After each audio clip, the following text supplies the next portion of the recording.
As Russia's war in Ukraine rages on, those who've stayed in the country are adapting to wartime conditions. In recent months, domestic consumption has risen and electricity supply has remained stable. Still, the challenges are enormous. Millions of Ukrainians have left, contributing to major labour shortages in key sectors like steel. This is Zaporizhzhia, a Soviet-era steel plant in the southern Ukrainian city of Zaporizhzhia. This factory has managed to keep running in defiance of staff shortages, blocked exports, power blackouts and the threat of Russian missile attacks. It shut down temporarily last year for the first time since the World War II. Now the plant's manager thinks the future of Ukraine's once mighty steel industry is in doubt. The war has impacted our production as well as production of the whole mining and metal industry. It's one of the sectors that suffered the most from the war. Almost 50% of the entire sector is not functioning today.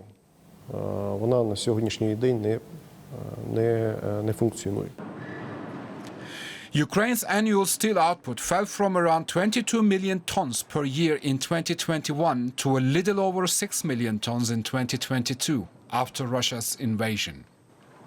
In the first 9 months of 2023, production was down a further 17% year-on-year at nearly 4 million tons, the latest data shows. The slump is in part due to Russia's territorial gains that have led to the loss of control over or destruction of giant plants such as Zaporizhzhia, in addition to the staff shortage. Many workers left to serve at the front line. Some of them serve at the Zaporizhzhia front, others serve at the Donetsk front. Before Russia's invasion, the metallurgical sector as a whole accounted for 10% of Ukraine's GDP and 30% of exports. With Black Sea shipments virtually non-existent due to Russia's blockade, steelmakers are sending as much produce via rail to Europe as they can. Even rising domestic consumption during the war is not enough to sustain a sector that used to export 4/5 of its output. To talk more about the state of the Ukrainian economy, I'm joined now by Olena Bilan, Chief Economist at Dragon Capital, an investment bank based in Kyiv. Olena, you said in an interview recently that Ukraine's economy is adapting to the war. How does that look on the ground? Yeah, that's true. And actually, this year there was a surprising developments, positive developments in Ukraine's economy. So in the beginning of the year, we see an upturn of many sectors, especially those related to domestic consumption, but also some exports-oriented sectors as well. Overall, the forecast for this year is now that the economy will grow by 4.5% or even 5% after a 29% collapse last year. That growth will require workers, though, and earlier this week, Ukraine's economy minister said the country's recovery depended on the return of the 4.5 million people who have fled abroad. Labour shortages are a huge problem right now. What sectors are the most affected? I think it's not a huge problem yet. So we see the reports by the company that they do experience some shortage of workers, but it's not a huge problem. The issue is that many people left Ukraine, so they settled in Europe. Others were mobilized, and there is not shortage of workers overall, but shortage of qualified workers. The problem will become more acute when the war is over and Ukraine will turn on a post-war big reconstruction path. So it will be vital for the government to return the war migrants, and maybe Ukraine would need also to attract work migrants from other countries. And what does the government need to do to provide for the potential return of these 4.5 million people? Well, there's actually 6 million people that left Ukraine, even more than 4.5 million that the government would need. But the 6 million people split 50 to 50 between children and adults, mostly women. The security situation would be still critical for the return of refugees, but also, of course, the basic services will need to be ensured, like those who lost their housing, so they would need to be provided with housing, schools, and access to healthcare would be also important.